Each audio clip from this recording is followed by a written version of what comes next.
नमस्कार दर्शकों, आयाम के इस अंक में मैं शशि सिन्हा आपका बहुत बहुत स्वागत करती हूँ। आज का हमारा विषय है टिकली आर्ट के क्षेत्र में रोजगार के अवसर।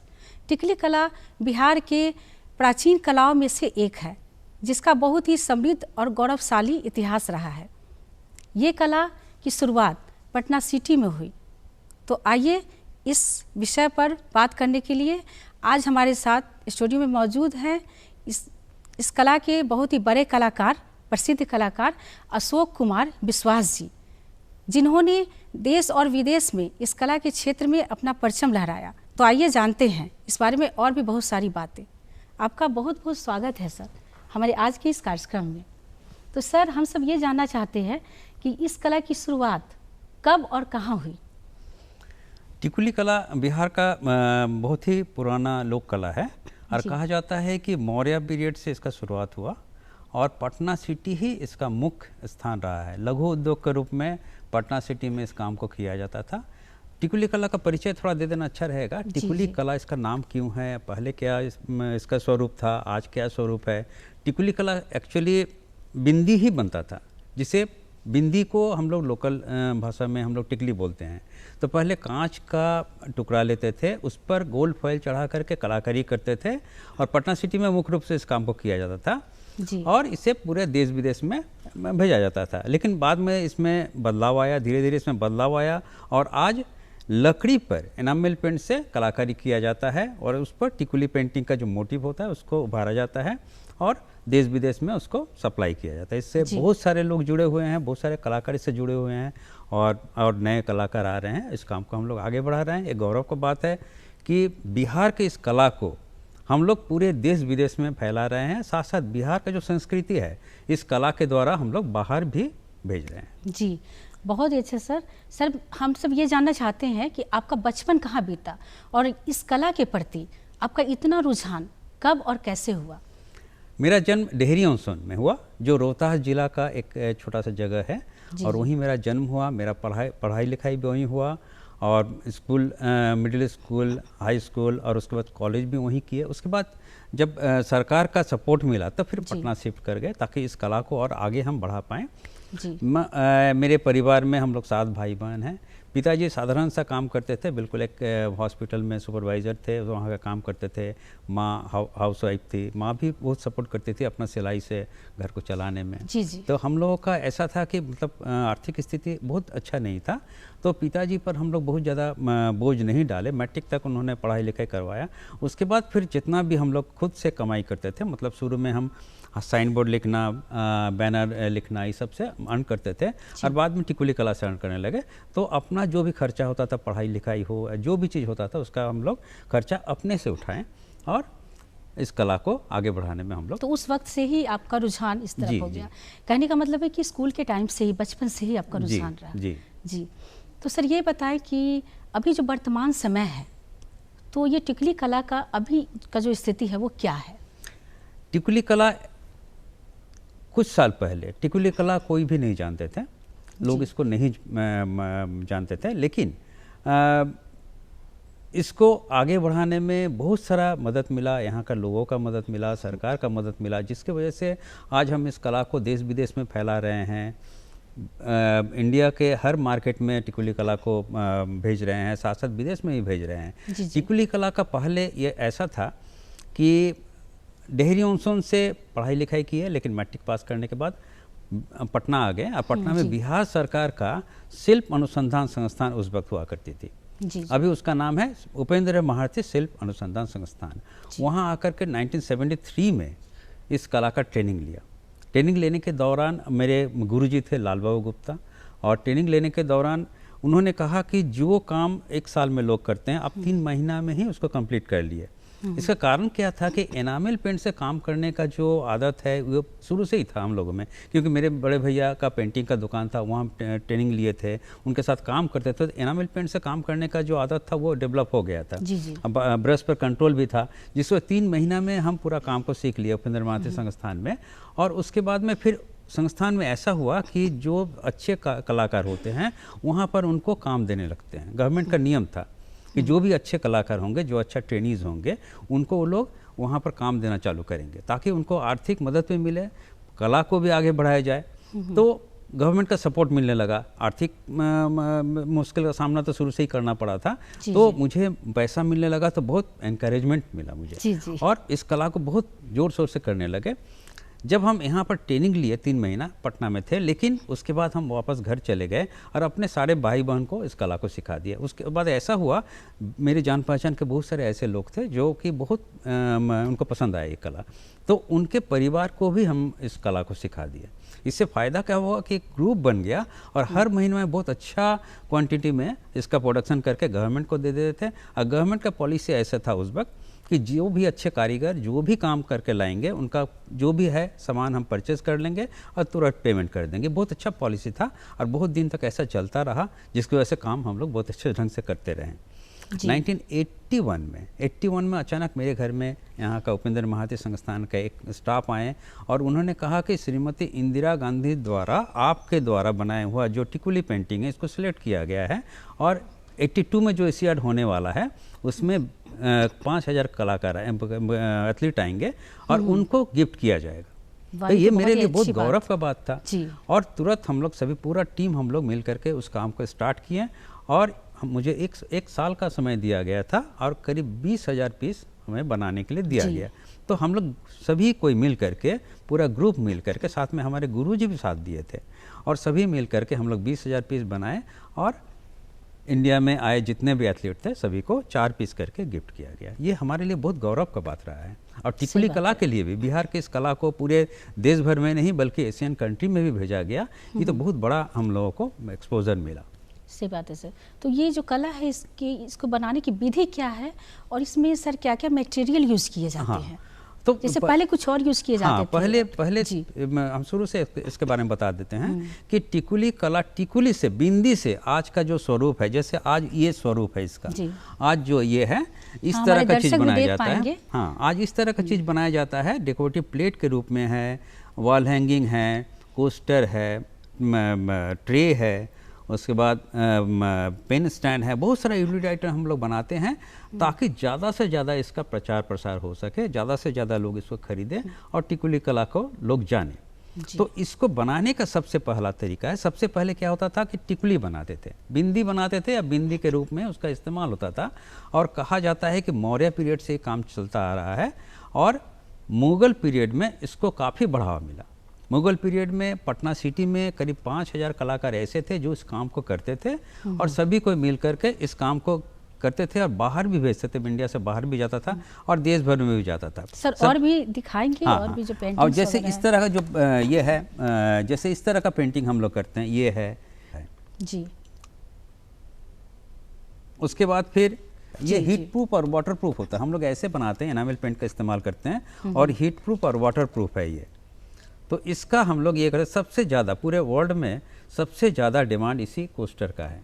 बहुत ही खूबसूरत है सर, काफ़ी बारीक काम है और बहुत ही मेहनत से किया गया है। बहुत मेहनत। इसके बारे में डिटेल्स में हम अभी बता रहे हैं कैसे इसको किया जाता है। जैसे ये एक हो गया, जी जी, अभी हम बता रहे थे, तो यूटिलिटी आइटम हम लोग बनाते हैं, तो इसमें पेन स्टैंड हो गया, ये ट्रे हो गया, इस तरह की चीज़ हम लोग बनाते हैं, ज्वेलरी बॉक्स है, बहुत सारा यूटिलिटी आइटम हम लोग बनाते हैं, ताकि ज़्यादा से ज़्यादा इसका बिक्री हो। एक इसका जो ख़ास चीज़ है बता देते हैं। पहले क्या होता था कि पहले ऐसा था कि कांच पर बिंदी बनाते थे, उसका प्रोसेस थोड़ा बता देते हैं शॉर्ट में। जैसे इस तरह का डिज़ाइन हम लोग लेते हैं, और किस तरह का डिज़ाइन हम लोग लेते हैं और क्यों ये डिज़ाइन लेते हैं, ये हम डिटेल्स में बता रहे हैं। बताइए। सबसे पहले बिंदी पहले जो बनता था वो कैसे बनता था? बिंदी बनाने के लिए कलाकार लोग क्या करते थे, पहले कांच लेते थे, कांच को पिघला करके बड़ा बैलून जैसा बनाते थे, और उसका फिर कटिंग किया जाता था। कटिंग मुस्लिम लोग करते थे, और कटिंग करके बिंदी का शेप देते थे, और फिर हिंदू मेल को देते थे। हिंदू मेल का काम था कि उस कांच के टुकड़े के ऊपर जो बिंदी के रूप में बनता था, उसके ऊपर गोल्ड फॉइल चढ़ाते थे, और फिर उसको फिनिश करके हिंदू फीमेल को दे देते थे। सबका काम बटा हुआ था, अलग अलग इसका काम बटा हुआ था। हिंदू फीमेल जो है बांस का बना हुआ पेंसिल, नुकीला पेंसिल बनाते थे, उससे उस पर खरोच करके डिजाइन बनाते थे, और डिजाइन बना करके और उसके ऊपर में कलर फिल करते थे। कलर फिल करके उसके बाद एक लेड का लेयर देते थे, और लेड का लेयर देने के बाद उसके ऊपर गोंद लगा करके तब उसको यूज़ करने लायक बना करके मार्केट में भेजते थे। ये तरीका था पहले शुरुआती दौर में। उसके बाद क्या हुआ, सेकेंड स्टेज में क्या हुआ, 20वीं सेंचुरी में इसमें काफ़ी बदलाव आया क्योंकि इंडस्ट्रियल प्रोडक्ट आ गया था। उसके बाद जो बिंदी था गोल्ड का बना हुआ, उसका दाम भी ज़्यादा था, तो लोग इंडस्ट्रियल प्रोडक्ट की तरफ भागे। इससे क्या हुआ कि जो कारीगर लोग पटना सिटी के थे उनको रोजी रोटी का दिक्कत का सामना करना पड़ा। और जिससे क्या हुआ कि उनके दिमाग में आया क्यों नहीं हम इसमें बदलाव लाएं, अगर हम बदलाव लाते हैं तो डिमांड फिर से बढ़ेगा, हम लोग का रोजी रोटी बढ़ेगा। तो उनके दिमाग में आया कि छोटा कांच पर अगर हम लोग बिंदी बना सकते हैं तो क्यों नहीं बड़ा कांच का टुकड़ा ले ले और उस पर कलाकारी करे, उसका यूज़ बदल जाएगा। वो डेकोरेटिव प्लेट के रूप में, विंडो पैनल के रूप में, या टेबल टॉप के रूप में, या बहुत सारा उसका यूज़ है। उस ढंग से इसका इस्तेमाल होगा, इसका डिमांड बढ़ेगा और मार्केट में डिमांड बढ़ने से हम लोग का रोजी रोटी बढ़ेगा। तो ये बिंदी से चल करके सजावट के सामान में ये परिवर्तित हो गया। तो सेकंड स्टेज में ये आया। लेकिन उसके बाद क्या हुआ, गोल्ड कंट्रोल भी आ गया था और गोल्ड का दाम ज़्यादा होने से वो लोग सोचे कि गोल्ड के बदले में अगर हम लोग एनामेल पेंट का यूज़ करते हैं कांच के पर, तो भी हम लोगों का रोजी रोटी बना रहेगा और हम लोग नए ढंग से इसको पेश कर सकते हैं। तो थर्ड स्टेज में कांच के ऊपर में गोल्ड फॉयल की जगह एनामेल पेंट से कलाकारी करने लगे। इससे फ़ायदा हुआ कि मार्केट भी उनको मिलने लगा। लेकिन उसी वक्त उपेंद्र महारथी जापान गए थे और 1955 में उपेंद्र महारथी शिल्प अनुसंधान जो अभी है बिहार सरकार का, उसका स्थापना हो चुका था। तो उस वक्त उपेंद्र महारथी जब जापान गए तो जापान में देखे कि जापानीज कारीगर लोग लकड़ी के ऊपर में इस ढंग से पेंटिंग करके, लकड़ी को पहले पेंट करते थे, इस ढंग से पेंट करके उस पर एनामेल पेंट से पेंट करते थे और उस पर फिर कलाकारी करते थे। जब वो देखे वहाँ पर जापान में देखे, तब उनके दिमाग में आया कि क्यों नहीं हमारे यहाँ जो टिकुली पेंटिंग होता है, जो हम लोग कांच पर करते हैं, कांच को रिप्लेस करके हम लोग अगर लकड़ी ले आते हैं तब हमारा जो टिकुली पेंटिंग है ये काफ़ी उभर कर आएगा और लोग उसको ज़्यादा पसंद करेंगे। चूँकि कांच जल्दी टूट जाता है तो उसको कैरी करना भी दिक्कत है। तो लकड़ी अगर आ जाता है तो इसका जो कुटीर उद्योग है उसको और काफ़ी फैला सकते हैं। जब उनके दिमाग में ये चीज़ आया तो यहाँ आकर श्री लाल बाबू गुप्ता जो उपेंद्र महारथी शिल्प अनुसंधान संस्थान का इंस्ट्रक्टर थे, उनको उन्होंने ट्रेनिंग दिया। ट्रेनिंग देने के बाद फिर 1973 में जब हम ट्रेनिंग लिए तब पूरी अच्छी तरह चीज़ को समझ गए और उसके बाद काम करना चालू कर दिए। जी, ये तो बहुत ही अच्छी बात है कि बिंदी से लेकर के ये जो हमारी जो कला है ये सजावट के रूप में परिवर्तित हुई और देश विदेश में अपना परचम लहराया। हाँ, इसमें एक बात और बता देते हैं, जैसे ये प्लेट है, प्लेट को किस ढंग से तैयार किया जाता है। जैसे लकड़ी पर पहले क्या किया जाता है, पहले लकड़ी पर बनता था, उसके बाद हार्डबोर्ड आया और आज MDF का इस्तेमाल करते हैं। ये जो प्लेट है MDF प्लेट है। पहले बड़ा MDF का टुकड़ा लेते हैं, उसका कटिंग होता है अपने इच्छा अनुसार, उसके ऊपर फिर एनामेल पेंट किया जाता है। एनामेल पेंट करने का मेन कारण है कि हम लोग चाहते हैं जो भी चीज़ बनाते हैं हम लोग यूटिलिटी आइटम बनाते हैं और यूटिलिटी आइटम बनाने के लिए अगर हम लोग हीट प्रूफ और वाटर प्रूफ उसको करते हैं तो लोग उसको खरीदेंगे, क्योंकि कोस्टर है, कोस्टर पर हीट पड़ेगा ही और पानी पड़ेगा ही। तो हीट प्रूफ और वाटर प्रूफ करना बहुत ज़रूरी था, इसलिए एनामेल पेंट का इस्तेमाल करते हैं। और उसके लिए पहले हम लोग प्लेट का कटिंग करके उस पर एक कोट एनामेल पेंट करते हैं, फिर धूप में सुखाते हैं, उसके बाद फिर उसके ऊपर सैंड पेपर रगड़ते हैं। इसी तरीके से 4 बार करते हैं। 4 बार करने के बाद ये जाकर प्लेट तैयार होता है। बहुत लंबा प्रोसेस, बहुत लंबा प्रोसेस गुजर करके यहाँ तक कि हमारे सामने आते हैं बन करके। तो ये प्लेट पहले तैयार होगा। प्लेट तैयार होने के बाद तब हम लोग क्या करते हैं कि डिज़ाइन बनाते हैं। मेरे दिमाग में रहेगा कि कौन सा डिज़ाइन इसके ऊपर बने, तो इसका कुछ खास कारण है, कुछ खास डिज़ाइन ही बनाते हैं। हम लोगों का मन है कि हम बिहार के संस्कृति को पूरा दुनिया को दिखाएं जी। तो बिहार का जो हम लोग का कल्चर है उसी चीज़ को इस पर बनाते हैं। पहले पेपर पर ड्रॉ करते हैं तो कौन सा थीम हम लोग लेते हैं। जैसे हमारा जो धर्म हो गया, राधा कृष्ण हो गए या रामायण का जो सीन हो गया या बहुत सारे देवी देवता हो गए, उनके बारे में हम लोग स्केच करते हैं। स्केच करके फिर इसके ऊपर ट्रांसफ़र करते हैं ट्रेसिंग पेपर द्वारा। ट्रांसफ़र करने के बाद फिर फ्री हैंड इस पर कलरिंग होता है। एनामेल पेंट से फ्री हैंड हम लोग सब कुछ करते हैं। तो इस ढंग से इसके ऊपर ये बता, डिज़ाइन जब बनाते हैं तो थीम जब हम सेलेक्ट करते हैं, थीम में हम लोग सबसे पहले धर्म को लेते हैं। हमारा रीति रिवाज हो गया, जैसे शादी ब्याह में जो रीति रिवाज होता है, या पर्व त्यौहार जैसे होली, छठ, मतलब इसके जो विषय वस्तु है, हाँ विषय वस्तु तो है, ये सारा कुछ जो हमारा त्यौहार है हम लोग बनाते हैं। और जैसे लोगों का रहन सहन, जैसे गांव का लोगों का रहन सहन क्या है वो हम लोग बनाते हैं। तो खास तरह इस तरह का चीज़ को हम लोग दिखाते हैं। जैसे देखिए ये जो हो गया, ये राधा कृष्ण का जीवनी है। जैसे राधा कृष्ण हो गए, ये हमारा जो संस्कृति, हमारा जो धर्म है उससे रिलेटेड है। बहुत खूबसूरत। तो इस तरह का हम लोग लेते हैं, हमारी जो थीम लेते हैं। परंपराएं हैं उनको उकेरा गया है बहुत ही खूबसूरती से।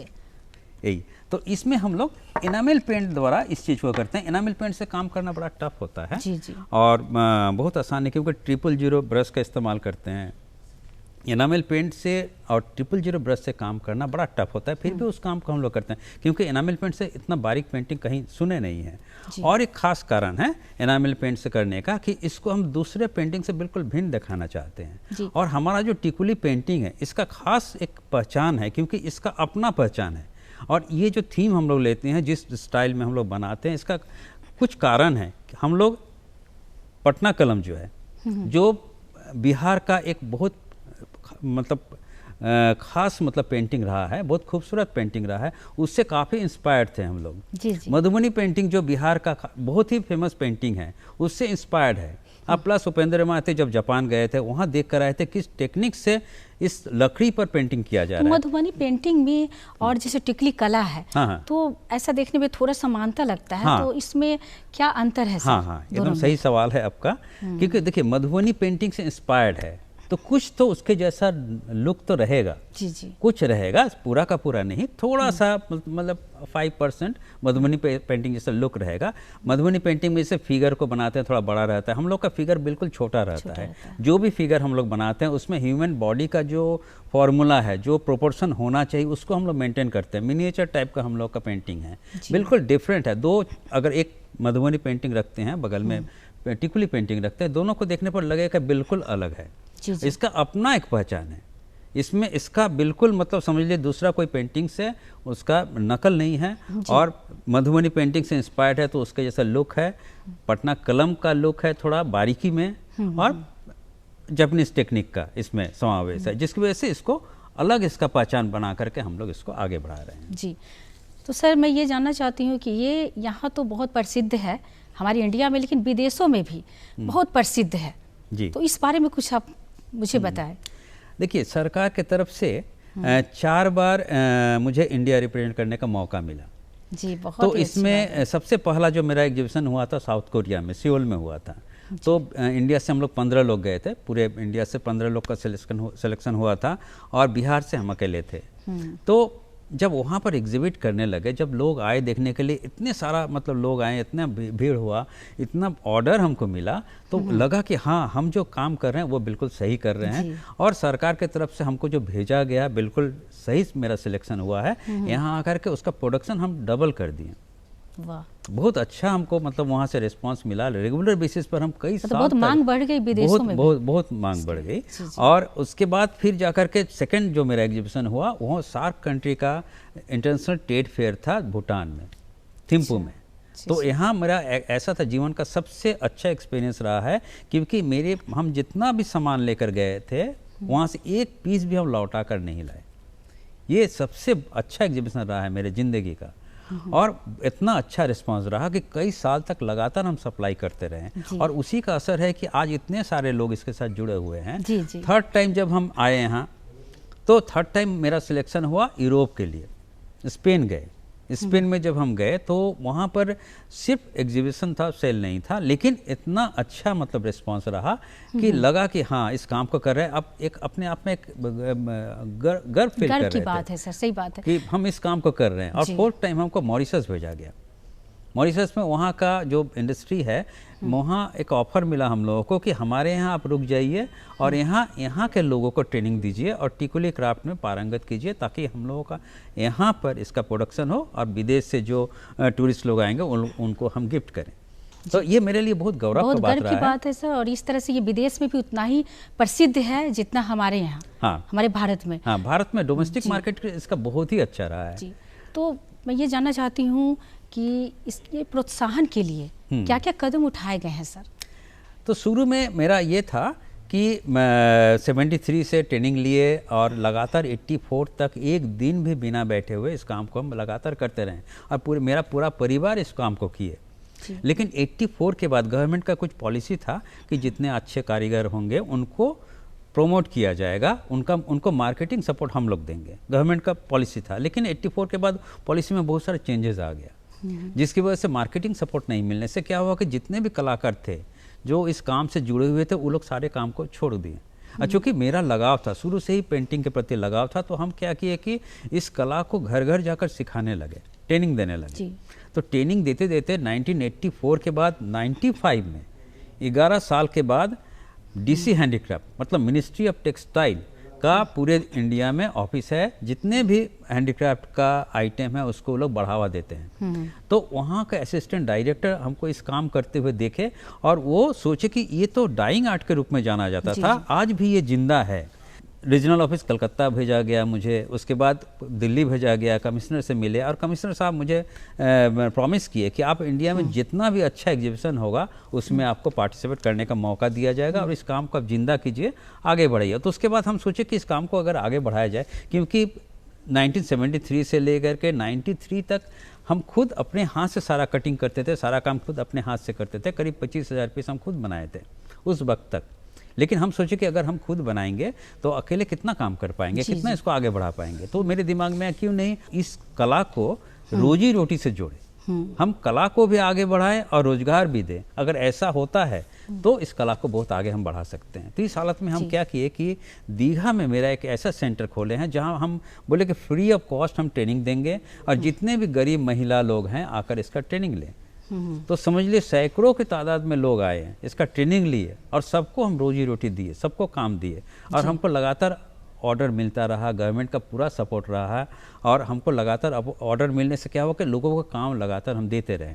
तो ये काम काफ़ी आगे तक बढ़ा और उसके बाद गवर्नमेंट का भी बहुत अच्छा सपोर्ट मिला।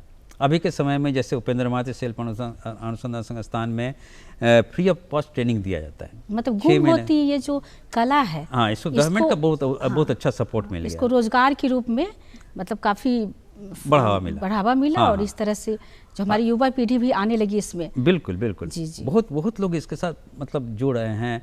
अब गवर्नमेंट का ट्रेनिंग होने से क्या होता है कि लोग ट्रेनिंग ले रहे हैं, मार्केटिंग सपोर्ट मिल रहा है, जगह जगह पर उनको भेजा जाता है कि एग्जीबिशन के लिए या मार्केटिंग के लिए बहुत सारे सेमिनार होता है, एम्पोरियम है, मतलब हर तरफ से गवर्नमेंट का सपोर्ट मिल रहा है ताकि हम लोग इस काम को और आगे बढ़ा सके और बिहार का इस कला को पूरा दुनिया भर में फैला सके।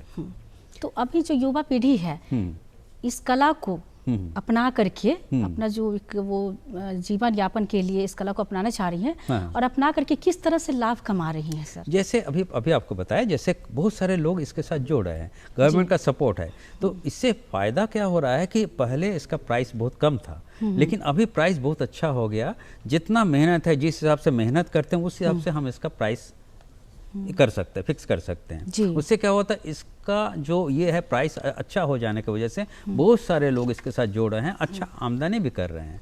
एक तो बिहार के कला को दुनिया भर में फैला रहे हैं, ये तो अलग गौरव है इसका, और साथ साथ इससे अर्न भी कर रहे हैं, साथ साथ दूसरे को भी रोजी रोटी हम दे पा रहे हैं इस कला के द्वारा। तो ये बहुत अच्छी बात है।